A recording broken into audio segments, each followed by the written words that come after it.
Hello everyone, my name is Iryna Tkachuk, I'm the top artist and the owner of the permanent makeup studio T-Lab. Before we start, I want to wish you a happy new year, and with all my heart I wish you success, prosperity and development. In spite of different obstacles in 2020, don't forget to be grateful to the outgoing year for everything it has brought us. In general, this year was interesting for all of us, despite all the circumstances. I believe that everyone will find positive and bright moments in 2020, and in this way everyone will be in a good mood and be ready for the new year 2021. But as for today, I'd like to tell you how to make strokes correctly. Also, I'll tell you how to stroke without any stains in general, as there are lots of questions considering the process of permanent application, and it doesn't matter whether it's eyebrows or lips. In the area of canvas, girls often get spots. Before you start working with the apparatus, you should learn how to make strokes in general, and you need a simple ballpoint pen for it, not a pencil but a pen, and a white sheet of paper. That's to say, after practicing with the pen, then you can switch to latex. And why exactly pen but not pencil? First of all, a pen leaves a clearer and more legible mark, while a pencil smudges a lot and all transitions will be smoothed out. But our aim is to get a beautiful gradient and transitions with the help of a ballpoint pen. Also, we need a joint of the stroke sets,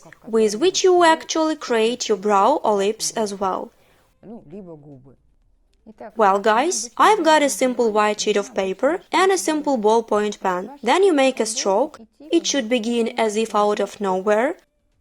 It should reach the paper and go nowhere. Namely, it shouldn't have a clear beginning and a clear ending, and we should make them as close to each other as possible. That is to say, I'm doing the same thing that I've just done slowly, but now it's faster. You see how densely I'm stroking now, and it's absolutely vital to have this density in your canvas as well. For instance, you've made one set of strokes on the eyebrows or lips. One set is approximately 1 centimeter in the length with the same pressure. Catch this pressure and lead it. You can give a little more pressure, and then your sketch will be brighter.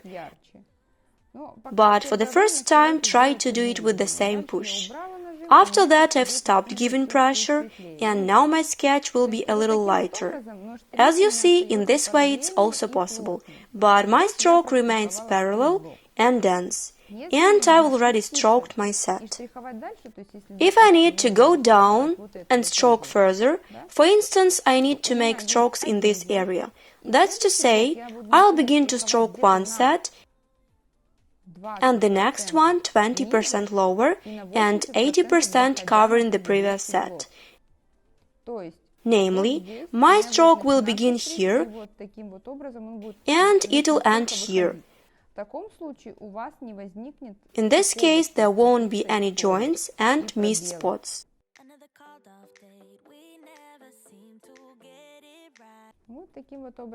Equally, you continue making strokes and create dense canvas. Likewise, if you need to move forward, get down by 20% and then go back by 80%. If you make accurate strokes, you'll get a uniform canvas.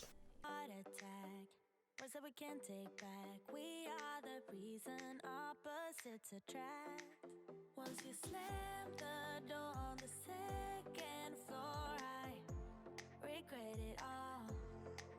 When I think it through, I can help the way I feel for you.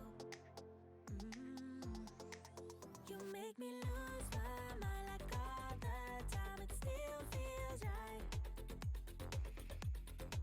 Stuck in an endless fight like every night. It still feels right.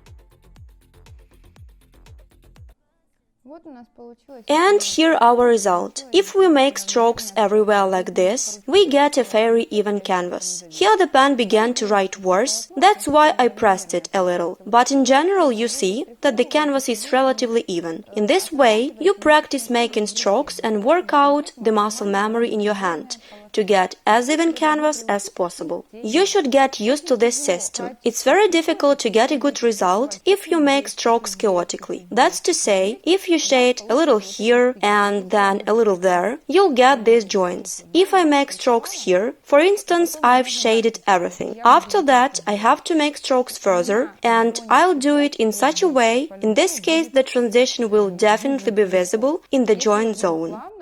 If I shade one part into another one smoothly, the transition will be much smoother. Secondly, accustom yourself to the system. Let's take an eyebrow as an example. It doesn't matter whether it's an eyebrow or not. We are drawing a rectangle now, and we need to shade it as well. Make it your rule that you, for example, shade from the bottom line to the top one. After having made strokes, rearrange the pen. After having shaded from the bottom line to the top one, rearrange the pen. Why do we need this system? It is needed for you not to stop thinking, because if you shade everything chaotically one way, and then the other way, and so on, your brain stops working at some point, and you do everything automatically. But if you rearrange the pen every time, return yourself to its original position, your brain will be in tension all the time. That's to say, your gaze will focus on anticipation all the time, and you'll understand what you need. Well, after rearranging the pen, I can go back and shade everything densely. First of all, try to do it in the system. Secondly, a very common mistake is that the strokes that we do aren't dense enough, and they are often scattered. Accordingly, you get some gaps between these strokes. You shouldn't have such missed spots. There should be a stroke to stroke. That's to say, one stroke actually goes over another one. If you move through this first pass long and monotonously, you'll have the whole shape after wiping your first pass, for instance, from the eyebrows. Why girls lose their shape quite often? The reason is that they shade not evenly, then after wiping it's not clear to see where the edges and where they actually are. If you do this clearly and run over the entire surface drearily, from the very beginning to the very end with a dense stroke, anyway, you'll have a color, and you won't need to finish filling anything with strokes, with the help of markers, or anything else. You won't need to lift your client to map eyebrows once again. So what conclusions can be made? Firstly, your stroke should be divided into sets, and each set should go by 80% to the previous one. If it's the first set of strokes, the second one will go by 80% to the first one, the third set by 80% to the second one, and you'll fill everything with strokes step by step. It's the first thing. Secondly, you should remember the technique of stroke to stroke, and everything should be dense. And the third thing that's important to remember is that there should be a scheme. That's to say, work out a scheme for yourself. If you don't want to shade in this zone, you can make strokes in the other one or shade everything diagonally. It doesn't matter what scheme you'll work in, but everyone should have a scheme, especially a novice. Work out your scheme or take someone's scheme that you like into consideration and try to follow it. Make yourself do it. If you wish, write down a plan for yourself on a sheet of paper and hang it in front of your workplace. Then in a month you'll work your scheme on and you'll be able to make strokes automatically. After practicing this exercise on a sheet of paper, when you learned how to do everything fine, don't rush to switch to the device. Work on everything till the end. Doubtless, it's tedious and boring, but you need to do it. It'll give you an opportunity to work out the muscle memory of your hand, and then it'll be much easier for you to work with the apparatus. For practicing and training, you can use any apparatus that you have, which you usually work with. It doesn't really matter. The only thing you need to remember is to set it up correctly, to adjust the needle depth correctly, and to alter the voltage on your device for your hand. There is a tutorial about it on our channel. Search for it. But we'd rather attach a link under the video to the previous one, where you can see how to adjust the voltage on your device. Well, you've worked out the exercise on a sheet of paper and you've got a fine stroke and a set connection. Then you can practice it on latex. Let's get started and try to do it with you on latex. Well, guys, before you start working on latex, the first thing I can advise you is to put the latex on a soft surface. Don't put something very hard under the bottom, because it'll be uncomfortable for you to work on the hard surface, and the surface will be unnatural in general. When latex lies on something soft, you have latex sagging and you'll see your sketch more clearly. Always wipe latex for checking it. And we are beginning to make strokes now.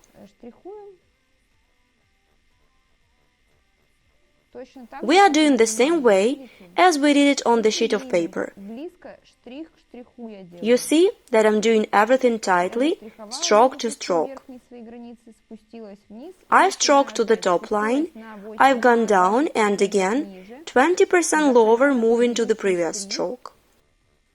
And I'm continuing to shade further. I've reached to the top, I've moved down and again I've moved up from the bottom.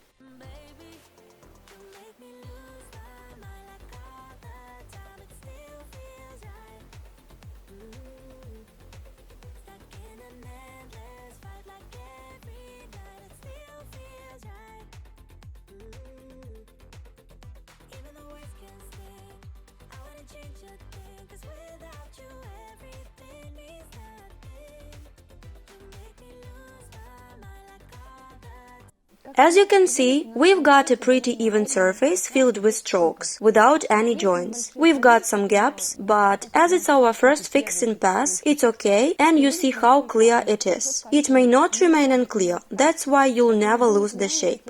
Obviously, sometimes you can stroke not densely enough, like in these pictures. And here, for example, I've made a very dense stroke. For instance, if you work with the pigments the color of which covers perfectly, you can shade not very densely. So it was pretty dense here, and now I'll show you how to make a stroke which is less dense. I'm doing everything the same, but there's a small distance between the strokes. I've reached the top, I've moved to the bottom line again, went down by 20%, returned by 80%. Again, I'm making some strokes, but with some distance between them. Everything depends on the pigments you're working with. Again, mineral pigments you need to put densely. But if you work with tattoo pigments and some tattoo mixes, for instance, naturally, they'll get into skin faster, and you can put them like I'm doing it now. As you can see, the canvas is densely shaded here, but here it's not so dense. Anyway, no joints can be seen in both strokes. Understandably, your first task is just to learn to move in small sets and move only by 20% forward, let's say 20–30% forward. Don't be in a hurry, because your first pass should be made thoroughly. Then you just need to add some accents. Try it. This really works. I'm absolutely sure that if you take a latex and a sheet of paper of A4 size, then first shade the whole sheet of paper and then do the same with latex, believe me, your stroke will be perfect. Well, guys, if you do such movements on a sheet of paper, then on latex, always working out them, you'll get used to them and you'll acquire the skill. There's nothing complicated. The problem is that most of us are lazy, because it's really boring to sit and torture latex. Yeah, agree. This is monotonous work, so turn on some movies or series on the background while working. It helps. No one will say you 3 magic words, and after that your work will be perfect. You need to train the muscle memory of your hand to get a high-quality picture.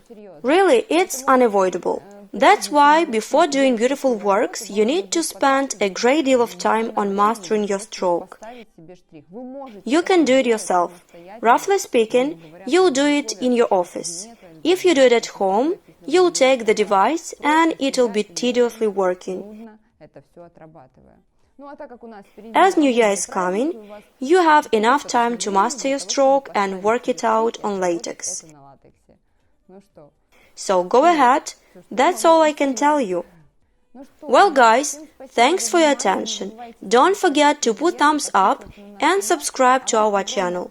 Thank you for being with me this year. Thanks for your support. See you next year. Bye-bye.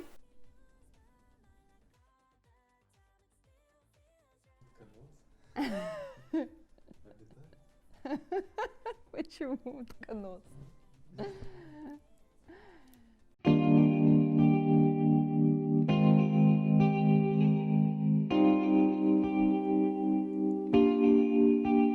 Don't answer the phone, spending the days on my own, then repeats this for weeks to come. I don't care.